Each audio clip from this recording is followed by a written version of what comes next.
everyone. Sorry for the delay. We'll go ahead and get started. So welcome to our home-based meetups, February 7th through 11th. We're right in the middle of them. A couple more days to go. So thank you for taking the time to join today. The purpose of these home-based meetups is, of course, to foster positive, productive, field-based relationships with our stakeholders, communicate product-specific information to LEA and charter personnel, elicit feedback from the field to inform state-level decision makers, provide collaborative time, problem-solving, and networking opportunities, and provide coordination between the different DPI-based groups that serve the end users of our products. And there is a list there of all the products covered under the home-based umbrella.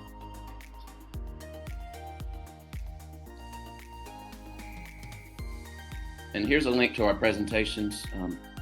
Looks like we don't have learning.com, but if you want to go back and watch any of the ones that were held on Monday or Tuesday, or see the presentations that are prepared for today or the rest of the week, there's a link for your review. Then, of course, the first two have passed, but if you'd like to register for any of the remaining sessions, please do so, and here's a link so that you can register for those. So this afternoon, we've got learning.com from 1 to 3 p.m. Tomorrow morning, starting at 10 a.m. is Canvas. And then Friday at 10 a.m. is Go Open NC.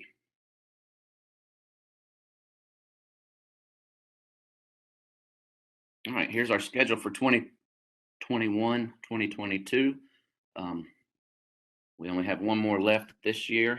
It looks like our session is on Star Wars Day, May 4th, so please put these dates on your calendar.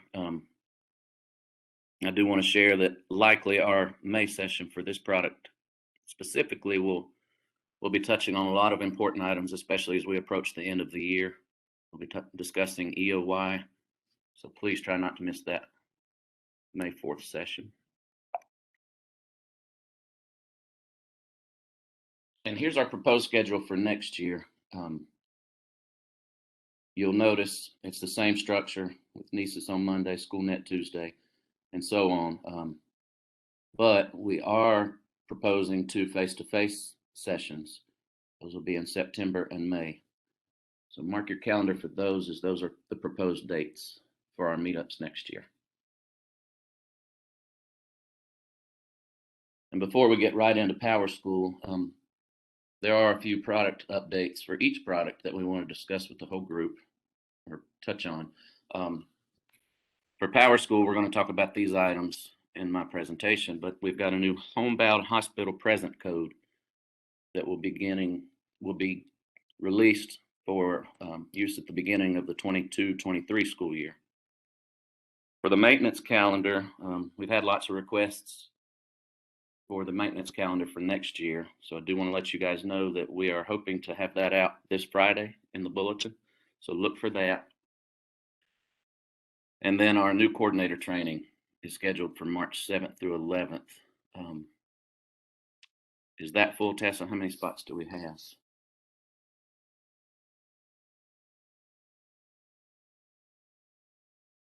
Do we have Tessa?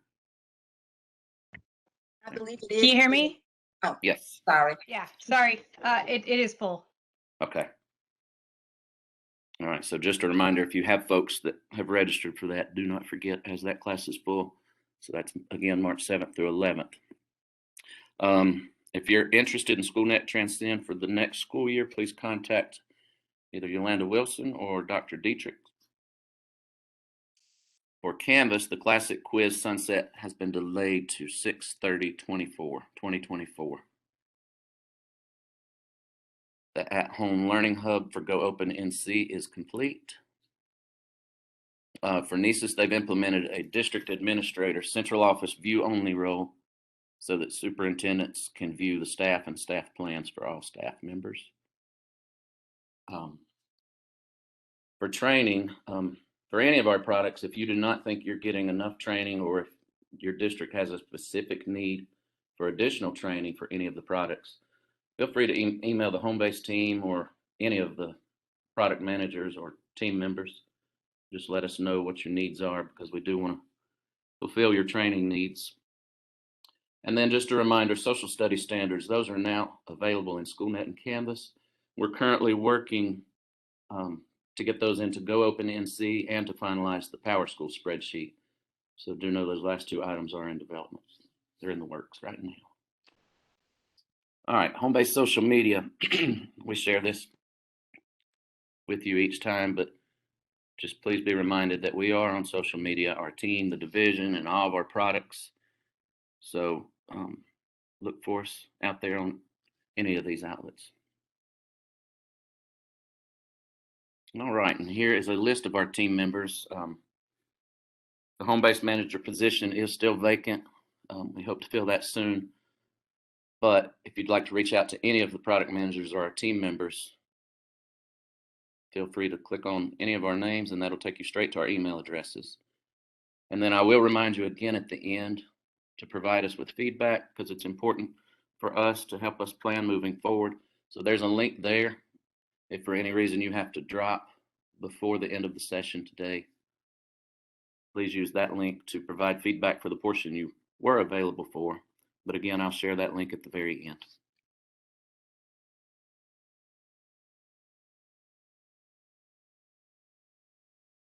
Okay, before we move on, Cammie or Yolanda, anybody on our team want to share anything else before we jump straight into PowerSchool?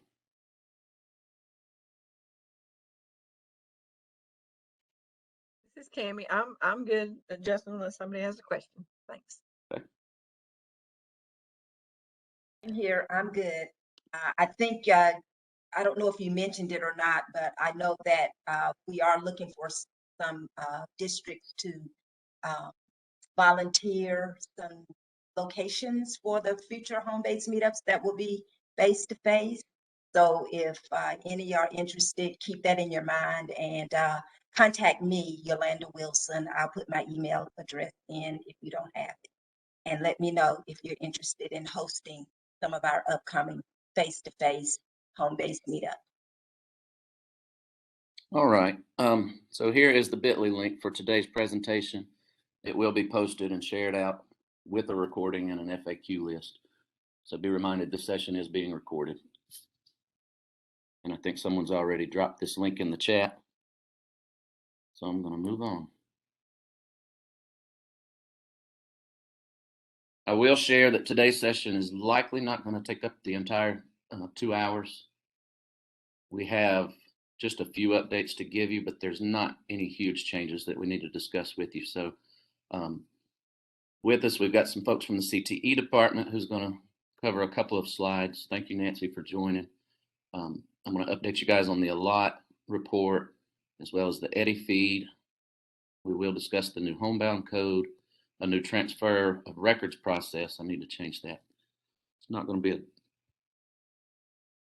that should say transfer records process. And then calendar changes, reminder, and then we'll wrap up sharing some good news, something good that's in the works on a new PowerSchool Canvas course.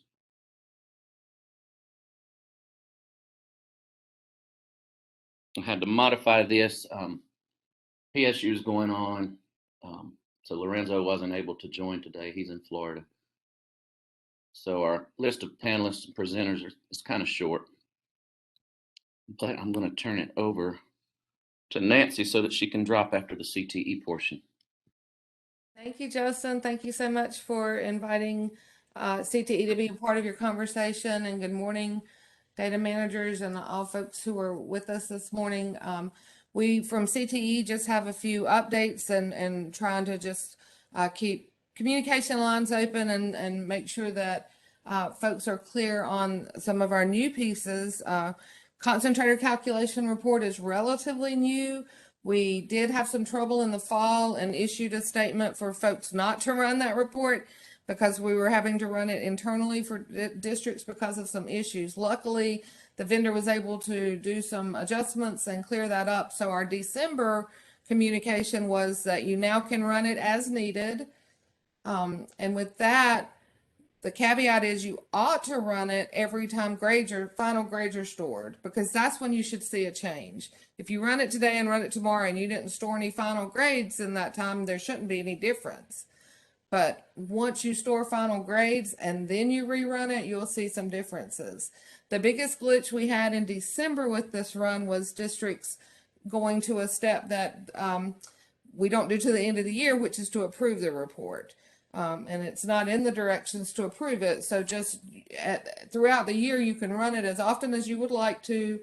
Certainly the best practice would be you at least run it each time final grades are stored so that you capture those changes.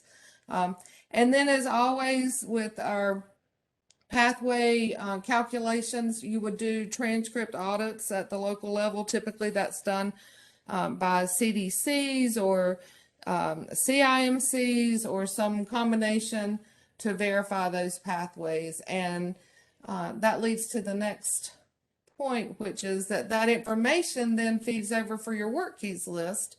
But again, you've got to confirm by a transcript audit and then add or delete students as needed. So the initial list was uploaded by accountability, and then certainly based on transcript audits, the students can be added or deleted from that work keys testing list as needed. And then that leads to when you find a student by the transcript audit who is not coded correctly in the right pathway, what happens? Well, we are right now doing some quality assurance testing with our concentrator override tool. That will be through our NC CTE admin platform. So there won't be a lot of back and forth with spreadsheets. It will just simply be an override request that's submitted through the admin. When those are collected at the end of the year, the upload will come through PowerSchool of corrected pathways so that those will then be right moving forward. So we're excited about that new piece and how to get students who are either over identified or under identified by the concentrator calculation report in the right pathways. And then one last piece from CTE is around pregnant and parenting teens. We feel like this is just kind of fallen off the radar of CTE folks to get you the information to be able to enter the status for pregnant or parenting teens. We need this data for CTE federal reporting purposes.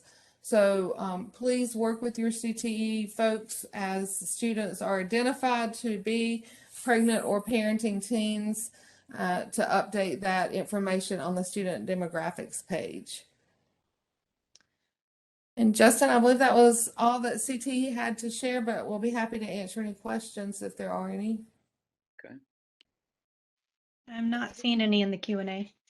I see in the chat, I have CTE directors been made aware of this information, and yes, we've communicated with CTE directors as well. That's the only one I see in the chat. Ah, I don't have the chat. Make sure you guys are submitting your questions in the Q&A. I didn't have the chat up. I apologize. No, that is fun.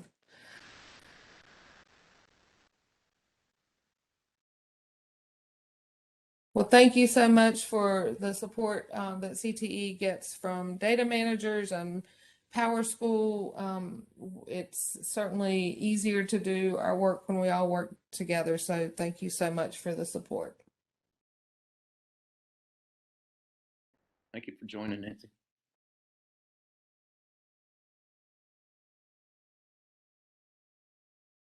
We will move on. If there's other CTE questions that pop up, Nancy, I'll get those to you and we can address them when we send Thank out. you so much. Have a great day.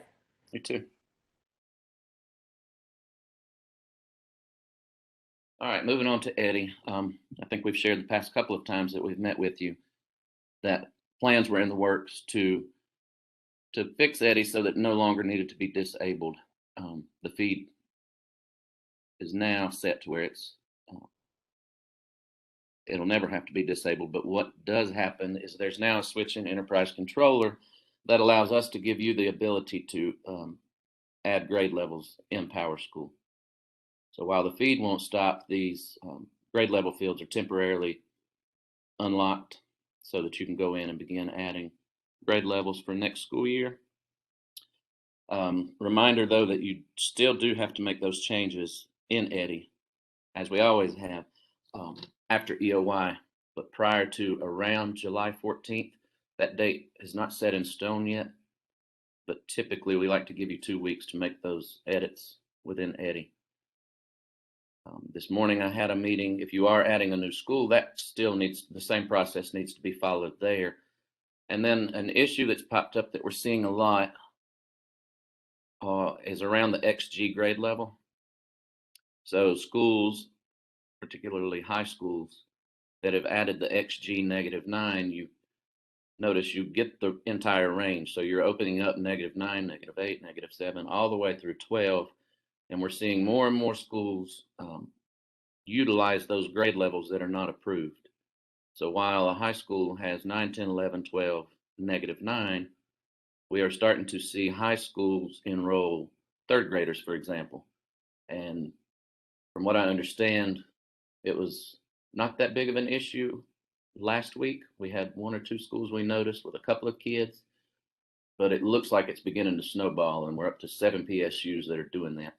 I imagine you may be trying to use that as just a placeholder, but know that that's causing issues downstream. So unless it's approved for your school, please do not be enrolling students in those grade levels. Do we have any questions on Eddie before I move on?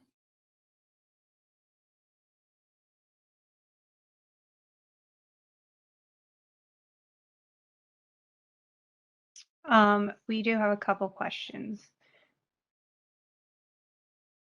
There's a question, any way to hide those extra grade levels at the high school level? Unfortunately not.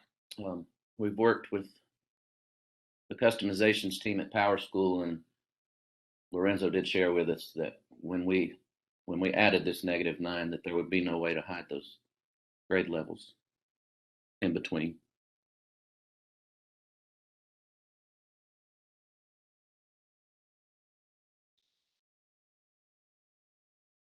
And another question is pre-transitioning the same as pre-enrolling? In other words, if we have a K through 4 school that's adding 5th grade for next year, can we add 5th now so we can pre-transition the 4th grade to 5th for EOI purposes? Yes, the answer is yes. And that's why we did this custom work, so that Eddie doesn't have to be disabled. So you can now do that.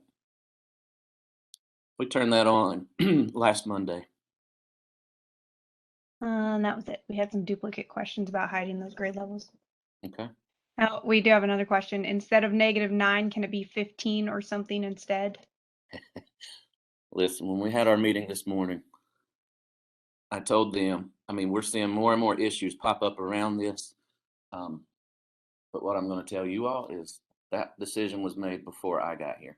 So I don't know the reasoning of choosing -9 versus a higher grade level like 14 or 15, but that was the decision that was made previously, and the requirements address that clearly. So what I will say, and I did share this during my data meeting this morning, I'm going to have a talk with Lorenzo when he gets back from Florida and see if there's anything we can do to kind of clean this up. There's got to be a way. I don't know the best way right now. And he's pretty good at thinking through these things. So that's one topic I am going to address with him as we continue to see more and more errors pop up because of this. Are there plans for Eddie to go away? Not that I've heard, unless you've heard something. No. I'm not sure what that question is regarding. I think it might be the fact that we disable the Eddie sync every year in PowerSchool, and you said we won't be doing that anymore. So there might have been some confusion around that. There'll just no longer be a pause in the feed. When can we add a new school to PS for next year? From my understanding, that's the same process as always. Am I correct? That must first be added to Eddie. Yes, I think the question is pertaining to your comment about the Eddie feed no longer being disabled. So are they able to add the grades now? Is this in production, or is this something for next year? No, this is in production. So can they add the grade levels now? They can add the grade levels now and they can create the new schools now, but the new schools are to be created in EDI first, whereas when the new grade levels are added, that part's updated in EDI after EOY, from what I understand. We added XG -9 for one student who ended up being a no-show for 21-22 school year. Can we remove XG -9? I would say if you have a student record that is currently assigned to -9, whether it be a no-show or not, no, you should keep -9. Do you disagree, Justin, or agree? No, that was a good answer. Leave it. Okay. Caught up on the questions? There's a comment. The negative connotation of the -9 grade can be demoralizing for those students. This process is unwieldy at best and demeaning at worst. Unwieldy at best and demeaning at worst. Like I say, let me take that back. If that's something we can address before the next school year, if we go into the next school year with no changes, then highly unlikely that we'll make any changes until the following EOY. So I'll chat with Lorenzo, and then if we have updates, I'll share those out. Someone has made the comment that they just tried to add grade 13 to their early college and got the following error: incorrect grade selected. So is there another process they need to do to be able to add these grades to PowerSchool? To be able to add the new grade levels? I was under the impression that's working, so the 13 should stick. Mark Southard on, I think he tried it with a couple of schools. He is on. Unmute Mark. You there, Mark? Yeah, I'm here. Okay. Have you already tried this in your district?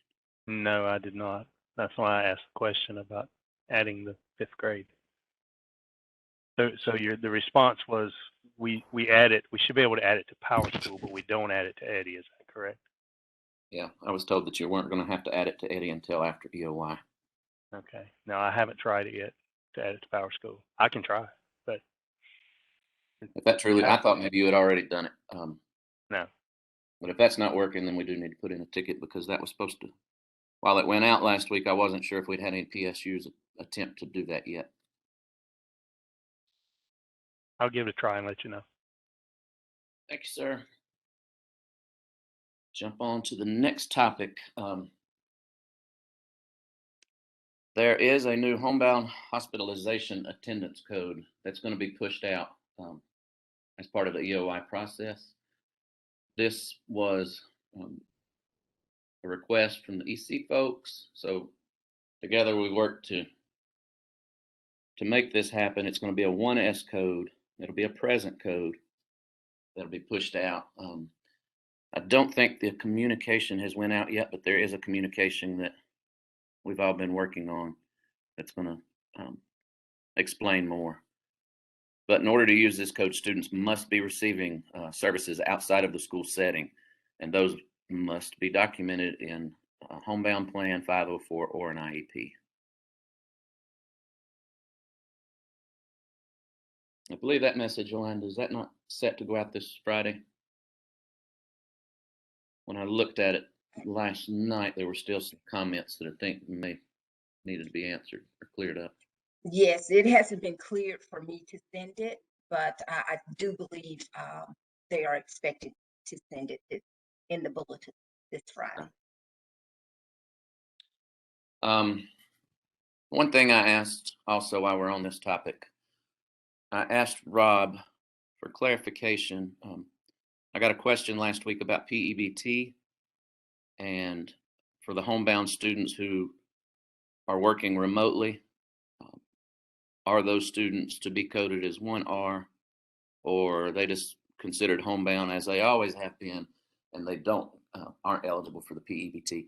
I was told that is a district decision, so that's up to you guys. But moving forward, if we are to continue this PEBT program next year, and that is, Rob did not know whether or not that's going to be the case, I am going to work with DHHS and have them consider also pulling this 1S code with the 1R code. So there'll be no questions, whichever way your district decides to code them. I'm going to ask DHHS if maybe they want to consider this 1S code the same as remote learning. So more to come as I get details on that. Questions on the new code? Again, this is a present code and it'll be pushed down. You don't have to add it, so please don't add it. I don't think you should be able to. We've got that page locked down, but just know we're going to take care of it. There's a question if the SASA manual and QRDs, et cetera, will be updated to reflect these new hospital and homebound requirements. Yes. LaShawn's been part of these meetings and that was addressed, so she knows that the SASA manual does need to be updated. That's in the works also. There's a comment. I like your suggestion about having DHS export the new code because we are not allowed to share who is free and reduced lunch with data managers. There's a comment. Our county needs a present field trip attendance code. You'll need to reach out to Financial Business Services to request that. But there's no guarantee you'll get it. Right, because our codes are for the whole state, not per PSU. So if your district needs it, it's not going to get approved unless we or that team thinks every district needs it.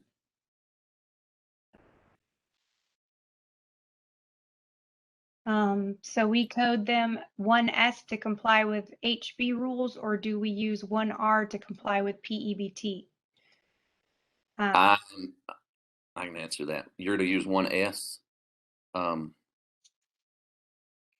because for these purposes, it was requested by the EC team. So for homebound, we do need to use the 1S code, not 1R. I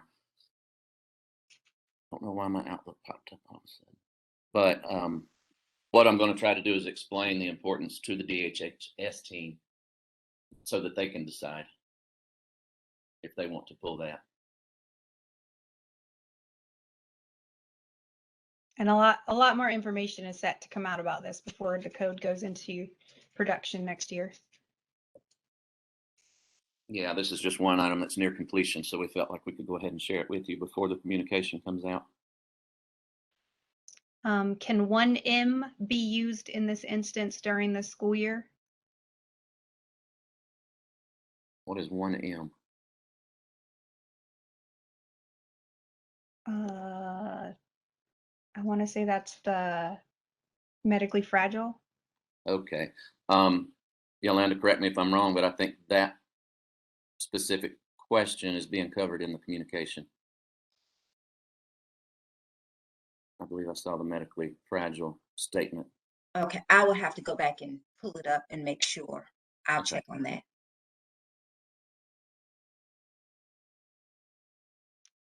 And if not, we'll address it.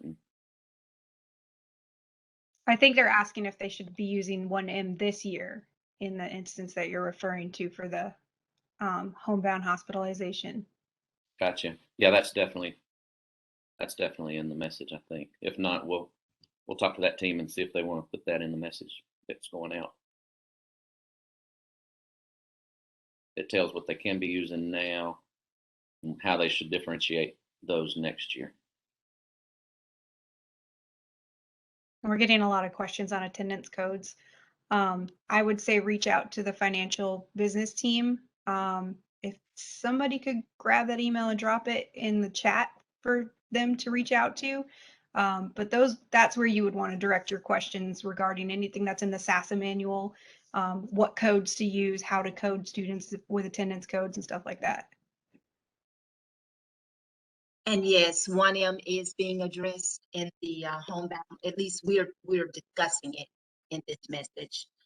Not exactly sure of what is going to be approved as far as, you know, what we say about 1M, but it is being addressed. Okay, good. So that is on our radar. We're good to move on to? School business email address I'm going to drop in the chat. There you go. For all those questions about what attendance codes you can use and when to use them and how to use them, you can reach out to school business. And then I think we are good to go. Okay, thank you. All right, an update on the ALOT collection. Going back to bring you up to speed, we did have you guys process that within PowerSchool. So we did go through the submission process there in the SIS, but at the same time, the business owner did do the manual process that's been done over the past few years. And we did that on purpose so that we could get a better feel of how accurate the PowerSchool report was. So currently, they are comparing those two. We're comparing what you submitted in PowerSchool to what was manually submitted by the PSUs. And initially, what we're finding is that a lot of the numbers are lower from the manual submissions. So we're going back in and we're looking at, all the students who were submitted through the state report, and those all look to be accurate. We're finding that those students should have been called out in the ALOT report, but we don't think districts submitted the correct numbers when they submitted it manually. There's several reasons that could be, but human error, number one. We're also wondering if maybe the reports were submitted. On the flip side, we've seen that you manually submitted numbers that were higher than what was collected in the report. So our next step, as we continue comparing the two submissions, our next step is to make PowerSchool unlock all of the ALOT reports. And this is all going to be done like overnight or over a weekend. We're going to run a script to unlock, rerun, and then turn around and approve. That's all going to be done through a script. Nothing needs to be done on your end. If for some reason the scripts don't get processed correctly and you see it sitting there unapproved, don't worry about it, because we're going to have the vendor approve it. So again, if you see anything going on with the ALOT report, it's only because we are requesting that to be processed one more time, and then we'll continue making those comparisons. And if there are issues, we are planning to submit the tickets to PowerSchool if we find that the ALOT collection is not right in state reporting. But the good news is, from everything we've seen, the numbers, the data looks to be correct. So we think the report is working as it should. So hopefully no changes need to be made, and next year we can rely only on the state compliance report and do away with the manual submissions. Questions there? That's just an update so that you know what we're doing. There's no reason that you will need to go back even if the data changes. We've got the original collection, so there shouldn't be an issue with us updating those numbers and that being moved back down to the archive section. Questions? I do not see any.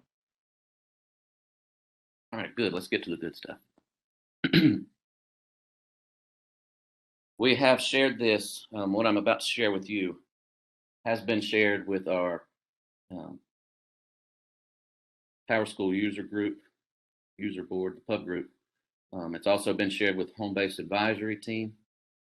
So there's a few of you that's already heard of this, but I did want to share it now that it's in the works. I want to share it with everybody.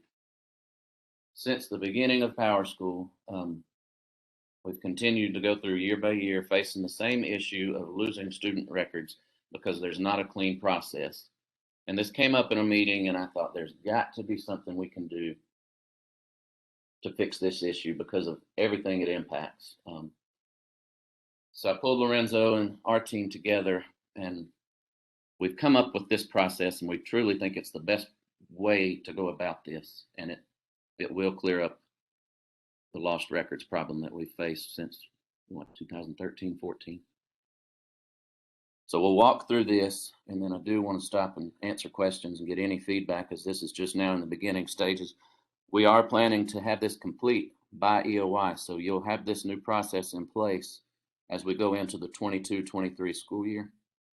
So all right, let's jump in. New transfer records status field. that has been created. I'm trying to think. There was some confusion about whether or not that was in production already. But basically, when we ask for new fields, the state compliance team has to create them. And those have to be pushed out in a maintenance window. So that's our first step, was to have that done. And then to move forward so that Lorenzo could do the customization piece, like that was the first step. So we're going to have a new status field that's going to capture where we are in the process of receiving these records. So that field will contain either a 0, 1, or 2.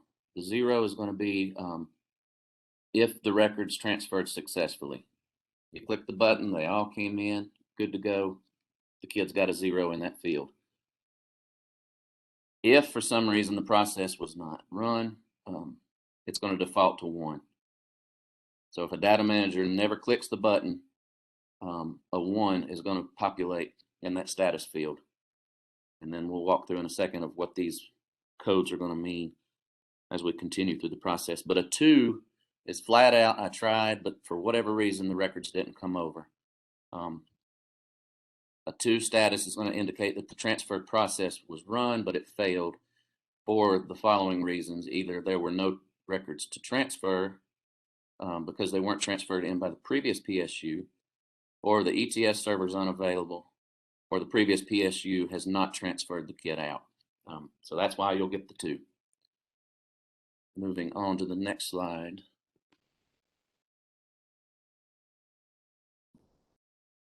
As part of this, the 0, 1, 2, it's going to do several things. We're going to have our team, DPI, it's going to be the same. It's going to be the same person who created the alerts that are currently at the top. Like for your EC, the birthday, all those little flags. The only thing is, as I was thinking through this, I thought that's just going to get lost in that long string of icons. So what we're going to do so that this stands out, because this is really important, is we're going to put it at the beginning of the student name. So the flag is going to be created. It's going to be in front of the student name. And because the student name is at the top of every student page within PowerSchool, that means any page that a data manager goes to, that flag is going to stick out. They're going to see it on every page they go to. That icon will be clickable. So as a reminder, when I get here, I see this big orange, yellow, whatever color we come up with. The data manager clicks it while we're on that page. It's going to then attempt to bring those records in again. And then we can go back to the previous slide, and if it fails, it'll populate that field either with the 1 or 2, or, with the 2 again. Or if it completes, the flag's going to be cleared, a 0 will be placed in that field. And then we'll know the process completed. Continuing through the workflow process, we're going to add some landing pages so that the process of enrolling a student and transferring in their records, it's going to be a little different, but it's going to cause you, it's going to feed you to the right places to be sure all the accurate stuff, the correct data is brought in, submitted. So the landing page to house the admission status, because that's something you have to go set. You enroll a student, it's going to ask you for all of the demographic information, all that good stuff. When you hit submit, it's then going to take you to the admission status page. And then you're going to set the admission status. And then when you hit submit on that page, it's then going to take you to a page where you have to hit the transfer student records button. Okay, so then if you click the button, it'll then either fail or it'll process. So as a quick walkthrough, enroll a new student, submit, land on the admission status, submit, and then land on the pull in records. Yes, land on the transfer student records button page, submit. Then the flag's either there or it's not. And then at the end of this slide, you see that a new PMR warning is going to be put in place. It's going to be PMR 35. And the reason we're doing this is because this will at least be a monthly, you'll have to clean it up every month, bottom line, or you won't be able to submit your PMR. So this gives the district coordinators the insight that they may not currently have, as well as the local school data managers. So if you get a PMR 35 warning, you won't be able to submit your PMR until you then go out there and attempt to clean up the status field, or you put in a ticket to PowerSchool so that we can investigate why the records aren't coming in. As I say this, I keep hesitating because now I just thought of something that we might need to address. We don't want anybody going in the back end, clearing that field or updating, modifying that field in mass. So Tessa, let's take that to Lorenzo. That's the only problem with this whole thing I can think of. Just lock that field down. Well, that was quick, but it was a lot. Any questions or feedback? Yes, we have some questions. Okay. We have a lot of very excited feedback, and we also have a few questions.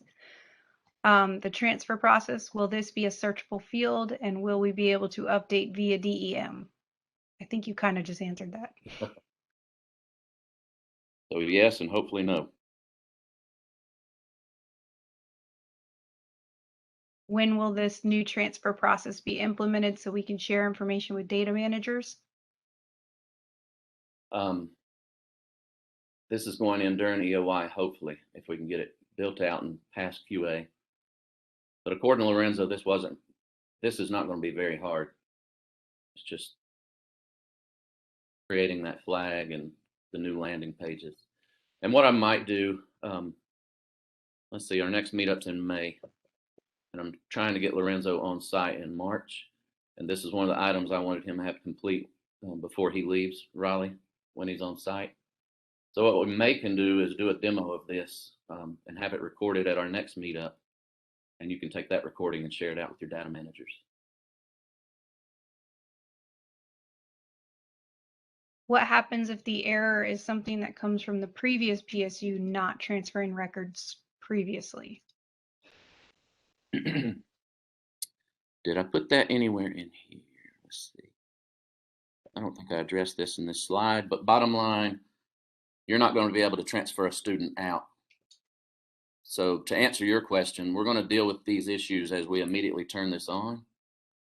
But moving forward, a district won't even be able to transfer the student to you unless they've pulled in the records.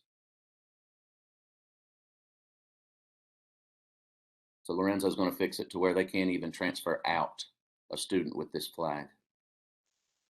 Will we be able to clear flag for students never in NC schools before, i.e. out-of-state students don't have records to transfer, so always a 2? Did we not say that was going to be? That was one of the things we discussed, but I don't remember the outcome, if I'm being honest. It was a while ago. I want to say that Lorenzo said we would default those to 0 if they're not coming from another Yeah, North Carolina public school. I think it's because the transfer student record process runs off of the UID. So if the UID is not found in the system, it should default it to 0. I Yeah, believe it will. was the outcome. That is on the slide. There's a comment about duplicate students. So first things first, I am super excited about this new transfer process. It is much needed and I can't wait, but we are going to spin wheels if we don't also address duplicate student issues. We keep seeing instances where students have academic history and testing history are associated with 2 different UIDs. Duplicate student tickets go months without being resolved. So this process should help alleviate, hopefully, some of the duplicate students, but the duplicate student process will still be the same.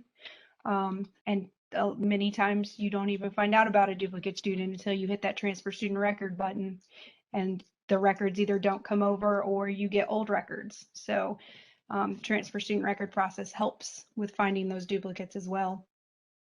But unfortunately, this isn't going to resolve that issue, and it is still going to be the same. The duplicates are still going to have to be cleaned up via a PowerSchool ticket. And we are aware they take a while. As one who worked duplicate students for 2 months straight, it is a very tedious process cleaning up those records. So they do take time. I know we were finally getting those to a more manageable level. But then it looks like after the semester change, those numbers started going like back up. Oh yeah, the tickets, not the duplicates though. We have thousands upon thousands of duplicates in the system. Yeah, tickets. Will the field be applied to all existing records or just new enrollments? It's a good question. That's a good question. We'll take that back to Lorenzo. Yeah, I believe when we initially discussed it, the flag was during the enrollment process. But that is a very great question, Mark, and we'll discuss that further. I don't think we'll be able to go back. I think it'll be from new enrollments going forward. Because he's going to create that flag based off of the error that returns. So without going and trying to transfer every student's records, we wouldn't be able to generate that error. Someone says, when will this go active? Now, please. Right. As soon as it passes QA and we can get it into production, we will. Yeah, I'm targeting EOI, but that doesn't mean it has to happen during EOI. That's just kind of my timeline.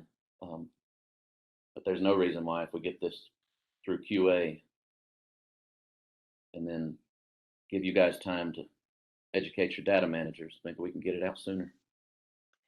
Could the transfer record button and status also be added to the transfer info screen like it is on the historical grade screen? Also, could this transfer status field be available on all the same locations as the button so we can just see the 0, 1, or 2? Or is the flag going to replace all the areas of the button? Say that again. The flag's going to be there if there's an issue on every student page. So I don't think we need the field. The flag is going to represent what's in the field. I don't think the field needs to be visible. There's good reasoning behind that statement. And they were asking, could the transfer record button and Oh, status be added to the transfer info screen like it is on the historical grade screen? Well, basically that's what the flag is. It's a button. We can look at different ways to display it. What do we do when the transfer process fails and we can't resolve the issue and can't approve our PMR? I think that PMR is just a warning if you don't have the previous record. So you should still be able to resolve that issue on the PMR. It shouldn't affect that. Yeah, you're right. I may have said it was going to. Yeah. I don't think it's a fatal. Walter actually pinged me. He said the PMR alert is a warning, not a fatal. So it won't keep them from submitting the PMR. Thanks, Walter. Good. So you'll be able to submit the PMR, but you won't be able to transfer the student out of your PSU or even out of the school. Is there a way to make sure that schools have up-to-date contact info? I would say that's handled locally. We don't have a way really to maintain that for the state. I am still getting failed transfer due to relation type foster parent. Please submit a PowerSchool ticket on that if you haven't already. And once you submit that PowerSchool ticket, can you please email me with that ticket number so I could follow up on it? That's an old issue. Yeah, I thought those were cleaned up. Will this begin with new student enrollments, re-enrollments for the 22-23 academic year, or will this process include all currently enrolled students in the PSU? I believe we already answered that question. It should be for the new 22-23, it'll be new enrollments. We will take it back and see if it will be for all currently enrolled or just newly enrolled. But at this time, it's just for newly enrolled. Just to verify, the new PMR 35 will only be a warning. Yes, I believe that is correct. Will the flag also work with the re-enrollment process? Ooh, that is a good question, Justin. Sure is. we need to take that back because when they do the re-enrollment, that's not connected to the new enrollment process, like with UID and stuff. Mhm. For those of us who have modified the student header, like adding homeroom teacher in the past, I'm assuming we would have to edit that customization so the flag displays for us. Yes, probably, depending on what customizations you've done. For the transfer process, please make it a searchable field or give us a report so that we don't have to wait till the PMR opens to find them. That's it. Do you think we could do a SQL report on that, Justin? Probably. Yeah, if the field's searchable, we should be able to create a SQL Yeah. report. If we are unable to transfer student out due to a historical failure to transfer records, how quickly will these cases be resolved if we need to submit a case to PS support? That's something I've not addressed with the support team yet, but it's valid.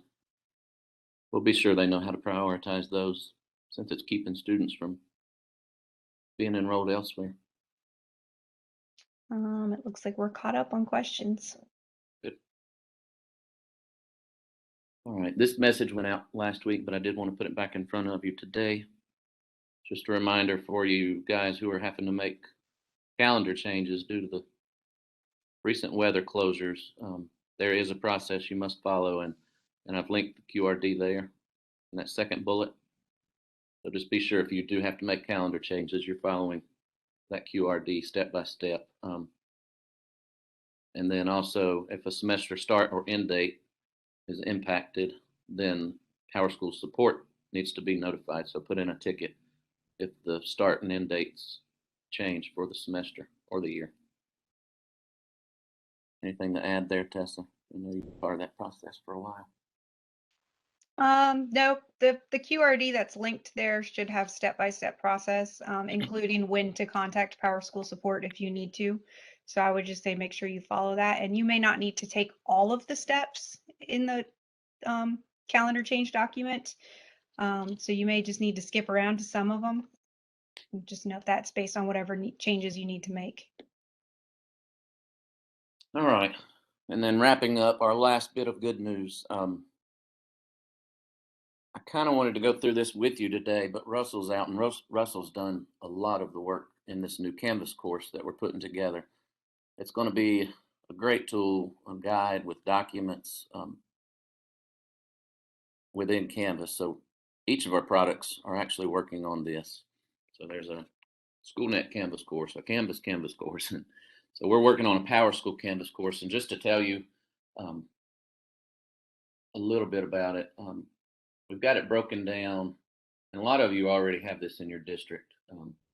Matter of fact, we got feedback or some ideas from PSUs who put this in place, but the course is going to be broken down into modules by month. So there'll be a month 1 module, a month 2 module, an end of year module, a beginning of the year module. And Russell has it laid out to where basically it tells you when you go to, like for instance, month 1 module, open that up. It's got daily activities so that your data managers, the folks at school level, know like on a daily basis, these are the things you're expected to do. And it links to QRDs and documents and even webinars that's been recorded and posted. Then there's a section for weekly or monthly tasks that should be completed. And he's even broken it down so that if I click on month 1 activities, here's the reports that you have to submit this month. But it says, okay, this is the data manager's responsibility. So as a data manager, I go to the data manager section. These are all the tasks I'm expected to do this month. There's a principal section. As a principal, here's the things I need to review this month and look over. There's a counselor section. So as a counselor, here's your responsibilities this week, this month, next month, throughout the year. So he's done a great job, and it's still in a work in progress. But as we get it closer to putting it out, publishing it, I think I will pull in a small group of coordinators to kind of review it and give us feedback, because this is something that we know we're going to be constantly adding to. You know, new state report comes up next year because legislators want some new data. Now we're going to have to update this, but this will be a one-stop shop for all of that information. He's put together a module for previous years' home-based meetup recordings. There's just so much there, but it's all in one place. I think you'll appreciate it, but I'd rather wait since he's done so much work. Maybe that'll be something we can present at the next HBMU. But I'm excited and it looks good. It's very clean. It's just going to be a matter of making sure everyone who needs access can get access through Canvas. Cammie, if you want to share anything, I know you've been working on yours too. If we've got some Nisus folks. Yeah, I'm gonna share it like you're gonna do. We've got our little Nisus Nuggets pub group. So we're gonna share this with them for the Nisus and publish it just to them to start with. But I'm currently like working on this right now, so I'm excited about this repository area to help our admins out with and any new staff that come in that are gonna hold that admin role. I think this is gonna be a good resource for you guys. I know Corey and John's, they've been working on theirs. Which one's published already? Canvas, Go Open, and SchoolNet are all published. So if you have access to Canvas, there's a little icon at the lower left when you log in called Home-Based Resources. You can click on that and enroll in the published courses. Well, there'll be more information on this coming out. Yeah, I guess we can. Yeah, we'll send out some additional information, and Corey's going to be our Canvas contact. Corey McNeil, he's awesome. So make sure everybody can access this area. This also went out, but I want to put it in front of you again. The major event status alerts subscription. PowerSchool, we've worked on this with them. We've been utilizing it, but it came to our attention last week or the week before that a lot of you didn't even know what this was. So this is basically a way that PowerSchool can blast an email out to all of you to say, hey, we know there's widespread outages, so know that we know, or anything that's really large scale, big issues, PowerSchool related. I've even asked there's been a couple of times I've said, put out a message about the legislative class size report because we're getting a lot of tickets. I want the whole state to know we know about it. But PowerSchool is going to be responsible for those messages. They are approved by DPI, so we work together on the message, but PowerSchool is the one that hits the button to send it out.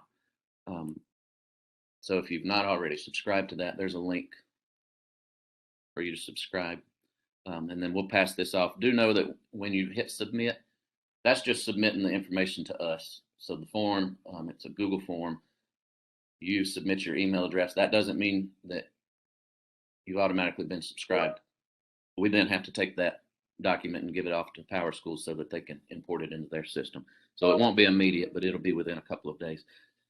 And as a matter of fact, I think Tessa had the idea maybe we'll share that Google Sheet with PowerSchool so that they can see every time someone new subscribes. But then I put, after subscribing, if you want out, you need to put in a PowerSchool support case. If you decide that you're getting too many messages, you don't want to go through PowerSchool support to get removed from that list because they do own this. So I don't want us to be going back and forth, you guys contacting us and then us saying contact them. But do know if there's outages, everybody's going to get the outage message. So it's not specific to your PSU. Like today, I think we've seen quite a few outages you guys may not have heard of, but if you subscribe to this, you're going to start hearing about pretty much every outage. We do have some questions. Okay. One of them is, how do we get access to Canvas? I don't know if you want to answer that, Corey. Yes, sorry, I'm having to record this webinar at the same time, so I apologize about the background. But through NC Ed Cloud, when you all log in, if you are not a Canvas district, you will have just one blue Canvas icon, which will allow you to log in. If you are a Canvas using district, you will see two. The red icon is your personal instance. and the blue icon is that of DPIs. And if you have issue getting access to that, I'm going to put my email in the chat that you can reach out to me and I can work with you on getting in there. Thank you, Corey. Thank you. Also, going back to the Canvas course, I need to clarify that's not a replacement. That's not going to replace anything. So we're still going to have our site, our SIS site, with all the current links that exist now. This is just a different place to put it all together for you guys.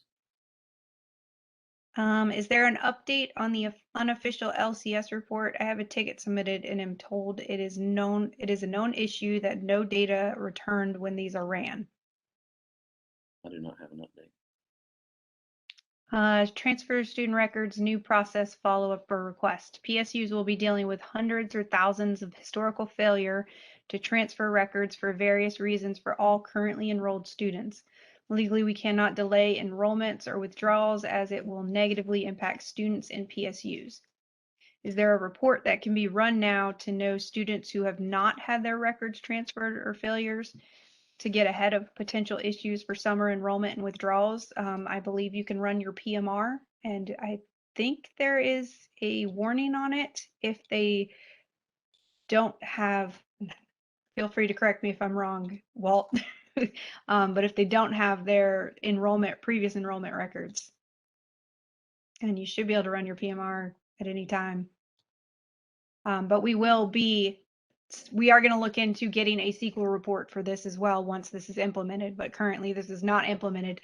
And as we said previously, this will be for newly enrolled students moving forward in the 2022-23 school year. We will use the Canvas NCDPI icon for the monthly modules. Yes, for the PowerSchool SIS admin module or course, it'll be the blue NCDPI canvas within your dashboard. You'll be able to access it there once it's published. When can we get the recording for this session? Sorry, missed the first part. Usually those go out on the Friday following the HBMUs if the recording is ready. And if not, it'll go out the following week. It'll be communicated out on the NC-SIS bulletin. For Canvas, should we go ahead and do the Canvas 101 course? Great question. What are you guys recommending, Cammie? Corey? That's always a good place of reference. There is some resources in there on the homepage once you get into the PowerSchool course that are just some basic information if you're not familiar with Canvas. If you happen to use it within your district, you should have a Canvas contact. However, if you don't use it, I'm happy to be also that point of contact if should you have any additional questions as well. Thank you. Thanks, Corey. Back to the transfer process. So it won't keep us from enrolling, correct? Correct. Is it keeping students from being enrolled elsewhere or just keeping previous districts from withdrawing? It's just keeping them from transferring the student out until they have pressed that button to transfer the records in. If records have already been transferred in, obviously you would not get that error. But if records have not been transferred in or that button hasn't at least been pressed, you will not be able to transfer them out. And then we can already enroll prior to students being withdrawn, just can't transfer the records. Correct.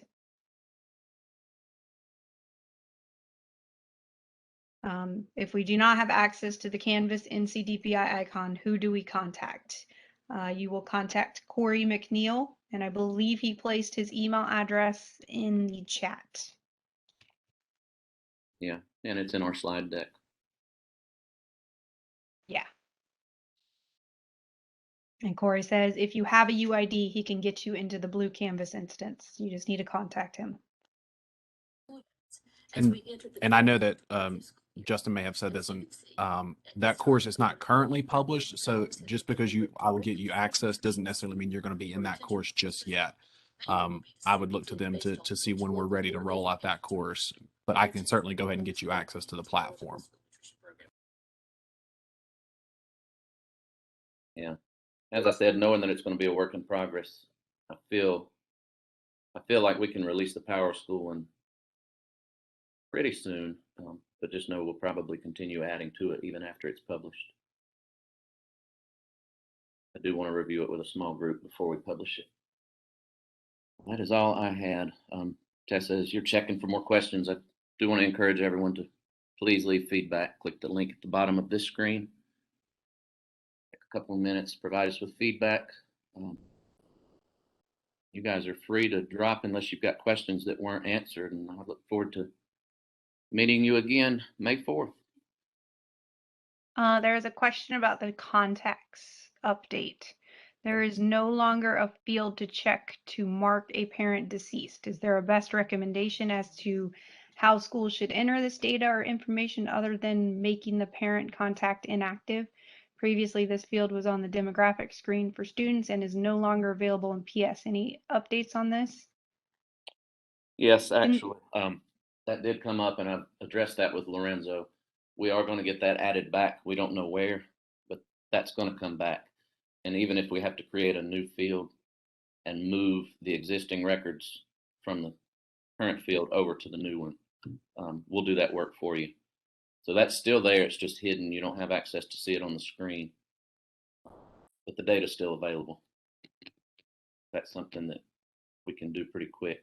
I'll make sure to get on it and let you guys know when it is back. Oh, I see one of the questions someone stated. A lot of questions are in the chat instead of the Q&A. Please put your questions in the Q&A. They're too hard to track or keep up with in the chat. So if you're putting questions in the chat, they're not being read or answered. Can somebody just go ahead and copy paste what has been placed in the chat so that if there are questions we need to address when we publish the list, we can do so then. I don't even see the chat. Well, I'll say one I just answered in the chat was about contacts. Since that change, should teachers be able to view student contacts in PowerTeacher? I answered yes. If you've enabled that in the PowerTeacher Pro settings on the admin side, the teachers can see contacts within PowerTeacher Pro. Can you tell me if OCS is the only district that teachers cannot see the EC and AIG alert in their attendance? I haven't heard anything about other districts not being able to see that. I mean, if you're in the Google group, I would maybe ask it in there. That way other districts could respond to you. Has the script gone away that's correcting the missing admission status for transferring students? Has it gone away? I'm not sure what that is. I don't know if you are, Justin, but I'm not aware of any script that corrects that. Have to check though. Someone says the feedback survey link isn't working. It's John's fault. Let me check on that. 1 second. That's the same one that we've all been using, I think. Oh yeah, I get this site can't be reached. Oh, okay. In the URL on this slide, someone dropped the bit part of bit.ly. If you go to the very last slide at the top right, the link is there incorrect. Okay, that was my fault. Trying to blame me. And let's see how quick he was to blame you, John. Toss you under that bus. I think I just placed the correct one in there. Okay, thank you. About to edit it. I think someone responded regarding the OCS question about the EC and AIG. Someone else said they cannot see that in their district either. Say that one more time, Tessa. I was multitasking. Districts that teachers cannot see the EC and AIG alert in their attendance. Okay. That must be a known issue. I did see that. It's only teachers, right? Yes, that's what this question is saying. Yeah. As far as I have know. heard that, and that started. I started seeing tickets. It was last maintenance weekend, I think. After that, So I need to get Lorenzo to look and see. Actually, I've talked to Mark about it, Mark Hausner. We need to get together with Lorenzo.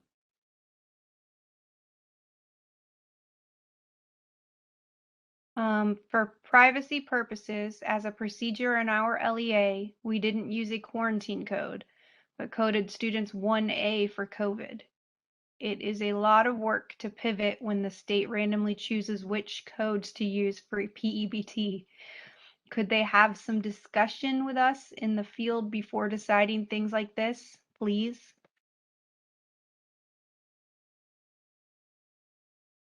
I'll take that back to Rob. He's been the one mostly working with DHHS. And then this last round, I got pulled in and we started having the discussions about the codes.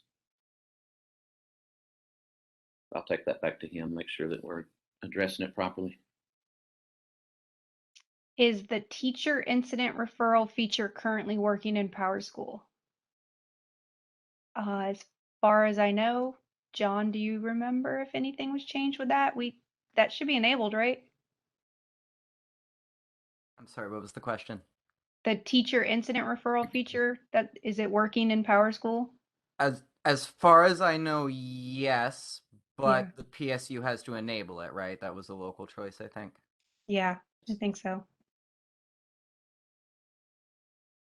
Yeah, because those teacher referrals they're not really an incident until an admin goes and fills in the extra required info.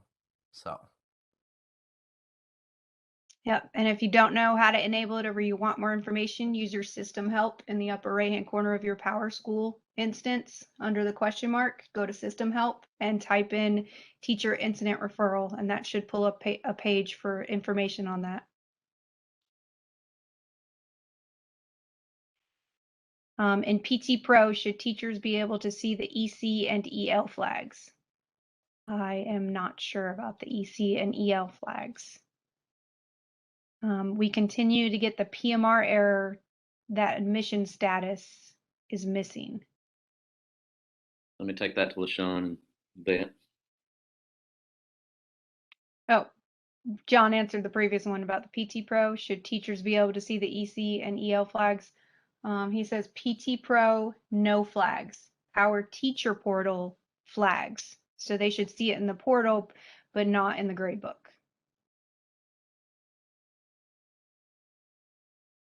For the PMR error with the admission status is missing, please submit a ticket on that. And if you already have a PowerSchool case in, or once you get your PowerSchool case number, please email us with that. You can email Justin, or you can email the home base team, or you can email me with that case number so we can follow up on it.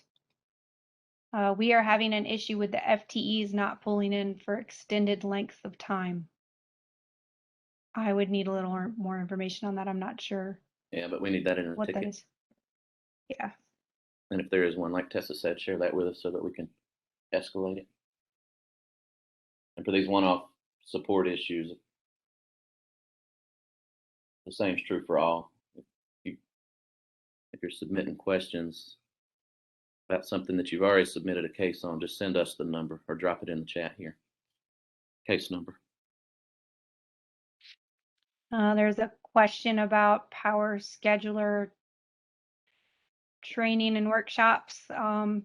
Most of the training other than IPT is through PowerSchool right now, so you would need to contact them. We don't have any PowerScheduler training scheduled at this time, but we will communicate out any schedules or any trainings that we have, any NCDPI hosted trainings that we have at least a few months in advance. But as of right now, there is not PowerScheduler on the books.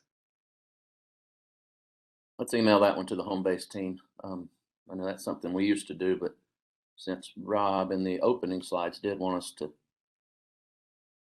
pose that, if the district needs further training, sounds like he wants to know about it. So let's put that in an email to the home base team.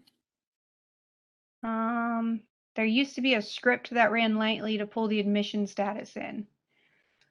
I'm not sure if admission status is the correct wording. Maybe you're talking about the FTE. There's a script that runs nightly to flip the FTE so that you can modify transfer student records under the transfer info screen from previous districts. But there's not anything that pulls the admission status in. We wouldn't be able to write a script for that, as we're not all students' admission status is the same. So I'm not sure if you mean the FTE or the admission status. Other than attending PSUG in May, is there going to be any conference held for PS just for North Carolina? Yes, but remind me what month? It's the project that I was charged with. I think it's in the fall, right? I am not sure. We went back and forth.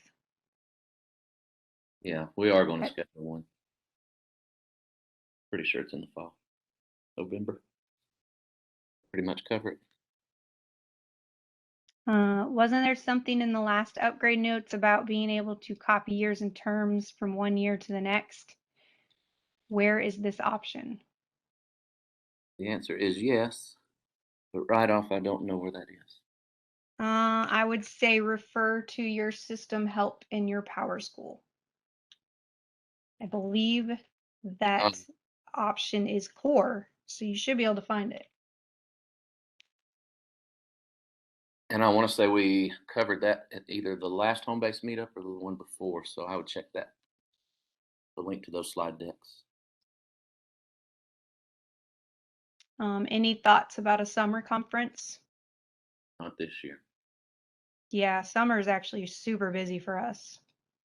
We have maybe 4 days after EOI. Is there a way to pull the new original contact type fields that were added containing parent guardian field 1 and 2? I think they're still the same mother father fields that they were before, right, Justin? The presentation has just changed. Yes. What attendance codes are being pulled for the PEBT benefits? Getting conflicting information.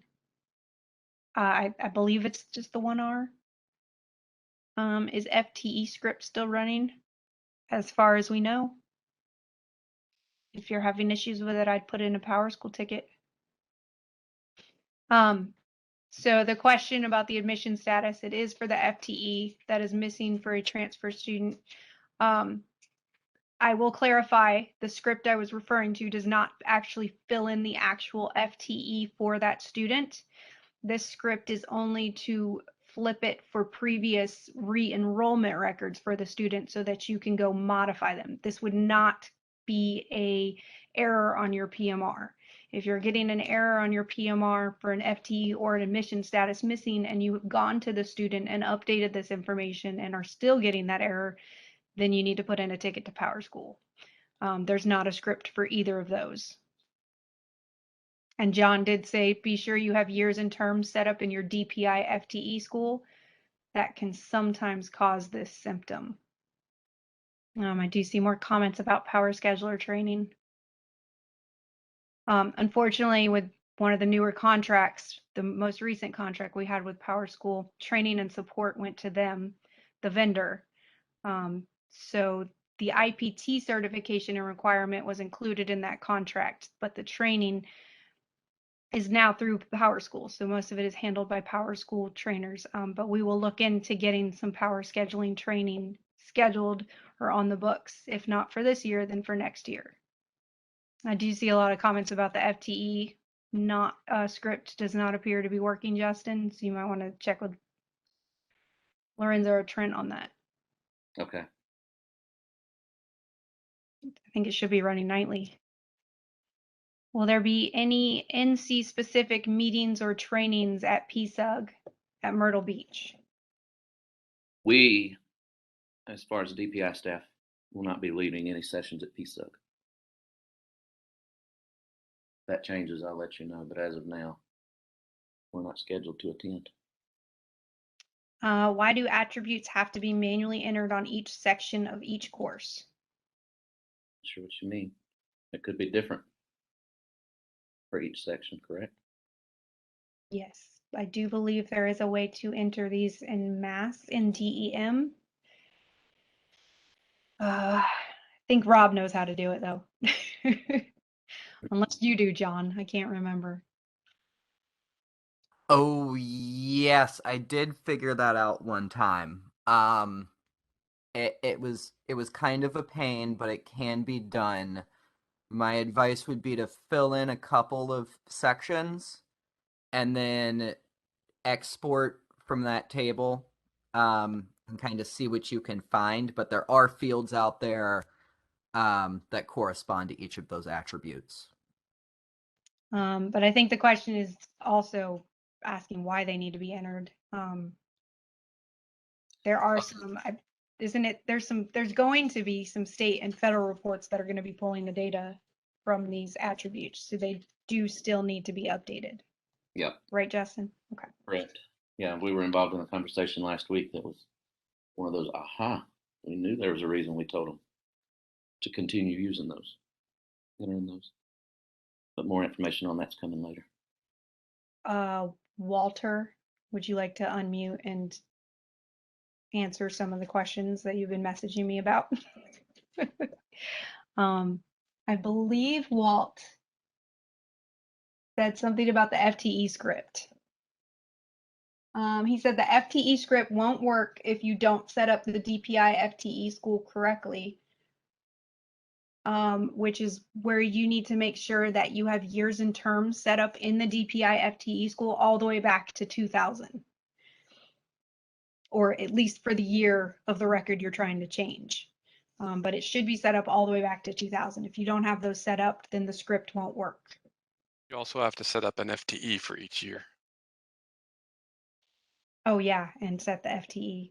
So if you don't set, a lot of times when you set up the years and terms, it will automatically create an FTE, but you need to confirm because it doesn't always. And if it doesn't, then the script won't work.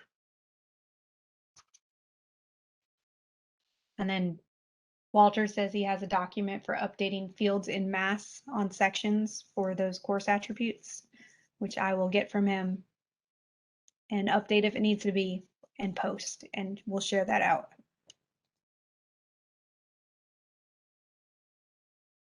Thanks, Walter. Most welcome. Any idea on the EOI dates, Justin? No, not yet. It's all dependent on when Wake County's last day is for their year round. Sandy under the bus.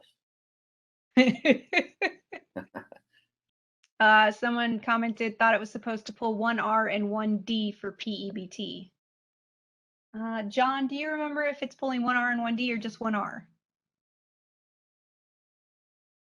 I think last year it was both, and I think this year it's only one or the other, but I'm not sure which. Yeah, I want to say it's just 1R this year, but we will take that back and get confirmation, and we'll make sure that Rob gets that communicated out to everyone correctly. Mark says DPI told us in a communication that they were pulling 1R and 1D this year. NCDSS are telling parents that it's just 1R. Okay, so that's where the confusion is. Yeah, I see. Yeah, November 30th, we did address that. We said that 1R and 1D. So, we'll get clarification. and it may be that they've not updated their communication because I do remember meeting with them, and yeah, this rings a bell now. I was in the meeting with DHHS when we said they needed to pull both because different districts were using that differently. For transfer student records, when will the transferring of contacts be cut off? I think we have an answer to that. Yeah, I think we are still working with PowerSchool to try and get that done. There were some issues. They couldn't separate it from some other stuff that transfers. So we haven't been able to get that working in production yet. For course attributes, do we know which attributes are still required? No, and that could be changing anyway. Yeah, so stick with the old requirements for the course attributes for now. I know at least 2 or 3 of those fields are going to be used for state and federal reporting based on some meetings that I've been in. So I would say for now, continue to update those requirements, those attributes based on the old requirements. The option to change the year in PowerSchool admin to access CTE concentrator survey is not active. How can that be fixed? I am not sure what you're referring to as far as changing the year to access that, excuse me. Take that to Nancy. And then someone else says, no, last year it was just 1R. This year it's supposed to be 1D and 1R. All right, so we will clarify which codes are going to be pulled for PEBT this year, and we'll send out a communication as well as make sure that it is in our FAQ that we'll be communicating out with the video. And we apologize for the confusion on that. Justin Sandy says June 29th is their last day of year-round calendar. Okay. So EOI will most likely be on the 30th, right? Yep. Which is a Thursday this year. Thanks, Sandy. And I think someone's posting something about the PEBT in the questions. I'm not sure where that statement came from though. So like I said before, we'll get clarification on it and we'll update it in the FAQ as well as in the communication, just to make sure it's clear. Questions are slowing down. We take the rest of them offline, review them. I think we covered all the questions related to the topics that we had on our agenda. If there's things that we didn't cover, let us review those. Some of the items I need to take back to Rob to get answers for you guys on.